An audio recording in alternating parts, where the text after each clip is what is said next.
Assalamualaikum warahmatullahi wabarakatuh. Selamat siang dan salam sejahtera buat kita semua. Apa kabar anak-anak ibu yang ada di rumah? Semoga kalian selalu dalam keadaan sehat walafiat. Ingat ya, pandemi COVID belum berlalu, jadi anak-anak ibu yang ada di rumah tetap harus jaga kebersihan, jaga kesehatan. Kalau tidak penting-penting banget, tidak usah kemana-mana, tetap diam di rumah saja. Kali ini Ibu akan menyampaikan materi lanjutan dari teks eksposisi, yaitu adalah menyunting teks eksposisi. Nanti Ibu akan jelaskan. Tapi sebelum Ibu mulai menjelaskan tentang menyunting teks eksposisi, kita berdoa dulu menurut agama dan kepercayaan kita masing-masing. Berdoa dimulai.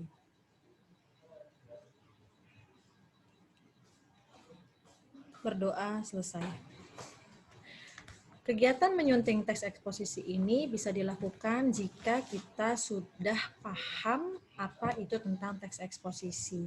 Nah, kemarin anak-anak ibu yang ada di rumah sudah diajarkan sama Pak Zul sama Bu Desi melalui video yang dikirim itu tentang teks eksposisi, mulai dari tesisnya, mulai dari argumen, mulai dari penegasan ulang. Nah, nanti kalau sudah berbentuk sebuah teks eksposisi baru kita sunting, artinya menyunting memperbaiki sesuatu yang salah. Bukan berarti itu salah, tapi justru diperbaiki untuk penulisannya menjadi sesuai kaidah bahasa Indonesia atau sesuai dengan ejaan yang disempurnakan. Baiklah, Ibu akan share PPT-nya.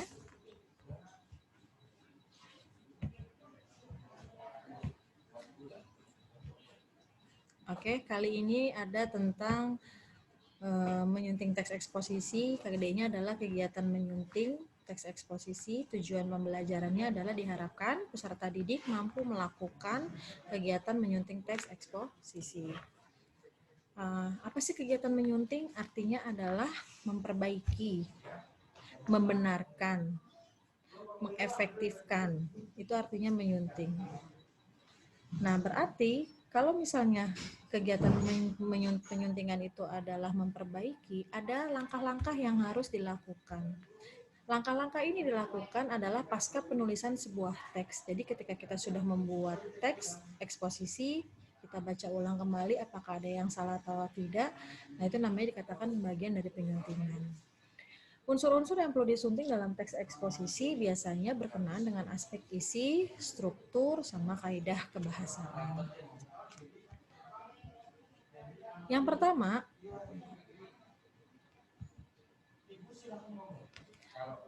aspek isi terkait dengan daya tarik isu, kelugasan argumen, kelengkapan fakta. Nah, biasanya berkenaan dengan keakuratan atau ketepatan penggunaan fakta di dalamnya. Berarti kita akan mencari apakah dalam teks eksposisi dari aspek isi ini berdasarkan fakta atau hanya berdasarkan opini semata saja. Nah, itu bisa dikatakan menyunting dari kalimat itu sendiri, apakah kalimat yang disampaikan dari bagian awal teks eksposisi berupa fakta atau tidak. Berarti kita harus ada kalimat fakta di dalamnya. Nah, isinya harus ada daya tarik dari isu. Kelugasan argumen berarti pendapatnya patut dijadikan tulisan atau tidak. Kalau seumpamanya ternyata pendapatnya membuat orang lain tersinggung atau kalimat dari pendapatnya atau argumennya tidak baik, itu juga kita bisa perbaiki. Nah, itu namanya kegiatan menyunting. Yang kedua, ada aspek struktur. Biasanya penyajian terkait dengan kelengkapan dan ketepatan susunan antar bagian. Artinya ada struktur teks dari teks eksposisi itu sendiri. Nah, yang ada 3 kemarin ya. Yang pertama ada bagian tesis atau pernyataan umum, yang dimana itu dari isi isu. Yang kedua, itu ada rangkaian argumen, di mana berupa pendapat-pendapat. Yang ketiga, itu ada bagian penegasan ulang atau bisa kita menarik kesimpulan dari isi teks tersebut. Nah, kita lihat di sini berkaitan dengan aspek ini juga rincikan topik-topiknya. Jangan sampai ada bagian atau kalimat yang menyimpang, artinya mempunyai 2 pendapat, artinya memiliki makna ganda. Nah, itu harus dihilangkan supaya kalimatnya tidak menyimpang, tidak sesuai dengan isu utama. Kalimat semacam itu disebut kalimat sumbang. Mungkin pula susunannya tidak beraturan atau polanya tidak jelas sehingga maksud teks itu sulit dipahami pembaca. Yang ketiga adalah aspek kaidah kebahasaan. Nah, ini terkait dengan ketepatan penggunaan kata sesuai dengan karakteristik dari teks eksposisinya. Nah, nanti dari kaidah kebahasaan ini akan muncul penyuntingan aspek kebahasaan itu merupakan ada beberapa hal. Satu, biasanya yang disunting itu ada ejaan. Yang kedua, ada kalimat efektif. Yang ketiga, ada tanda baca. Yang keempat itu diksi atau pilihan kata. Kita bahas dulu yang pertama ya. Apa sih yang disunting? Apa sih yang diperbaiki dengan aspek kebahasaan dari ejaan? Di situ ada huruf kapitalnya, ada penggunaan preposisi. Preposisi itu berarti awalan di, awalan ke, dari, pada. Lalu ada kata baku, artinya teks eksposisi yang dibuat itu harus sesuai dengan pedoman umum ejaan bahasa Indonesia atau penggunaan penulisannya harus menggunakan bahasa baku.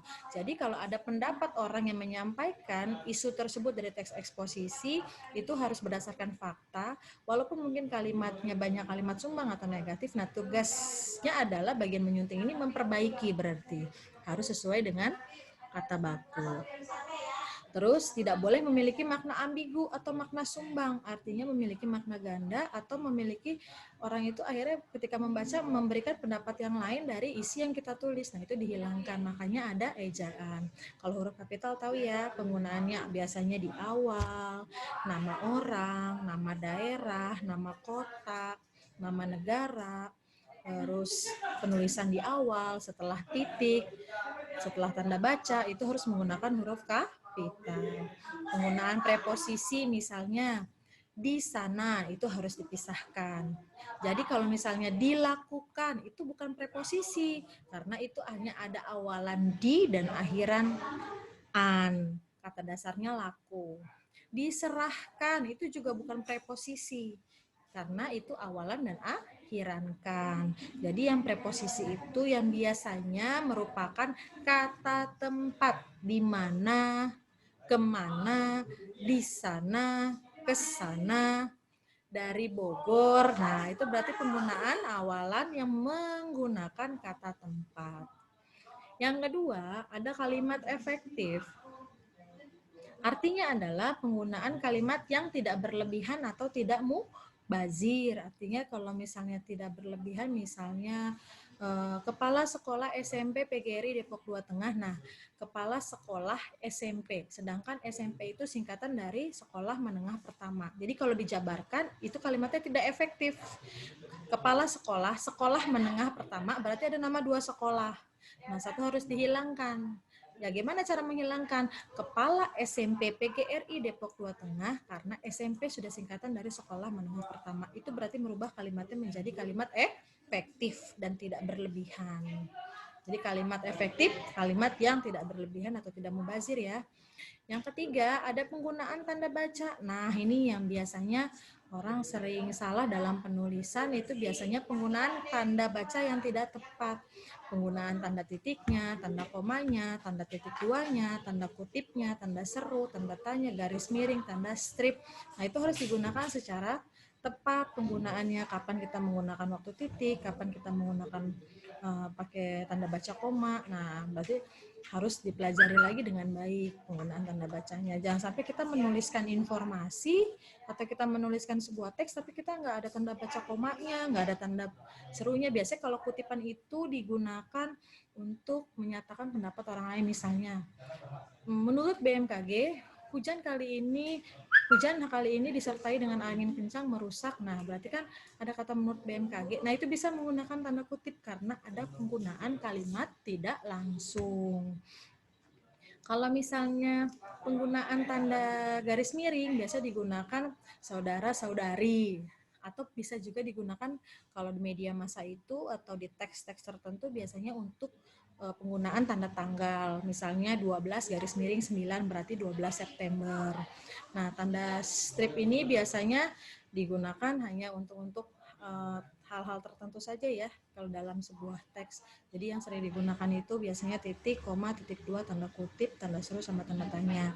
Kalau tanda tanya harus ada kalimat pertanyaan. Kalau tanda seru harus ada kalimat pernyataan. Nah, kalau tanda titik dua biasanya untuk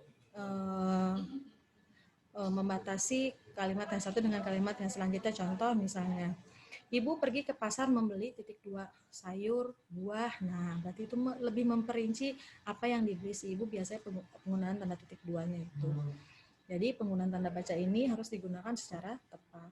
Yang keempat atau yang terakhir itu ada diksi, pilihan kata. Artinya kita harus bisa memilih kata-kata yang bagus atau kata-kata yang baik. Jadi penggunaan diksi ini tergantung bentuk kalimatnya. Kalau misalnya kalimatnya sudah sesuai dengan ejaan yang disempurnakan, kita tidak perlu ganti lagi dengan pilihan kata yang lain. Tapi kalau misalnya ada kata di Bogor nggak boleh jalan-jalan tanpa menggunakan masker. Nah, ada kata enggak kan ya? Nah, itu berarti kita harus ganti itu diksinya, pilihan katanya, mengganti kata yang baku. Berarti diksi sama si kata baku hampir sama, iya. Nah, nanti jika semuanya sudah disunting, artinya sudah ada proses penyuntingan dalam teks tersebut, secara nggak langsung apa yang ada di ejaan semuanya sudah rapi sesuai dengan pedoman umum ejaan bahasa Indonesia. Jadi kalau misalnya menyunting memang harus perlu ketelitian. Kalau tidak teliti biasanya suka ada yang terlewat. Nah, mungkin sedikit itu saja yang bisa Ibu jelaskan tentang penyuntingan teks eksposisi. Mudah-mudahan sedikit yang Ibu jelaskan bisa dipahami sama anak-anak Ibu yang ada di rumah.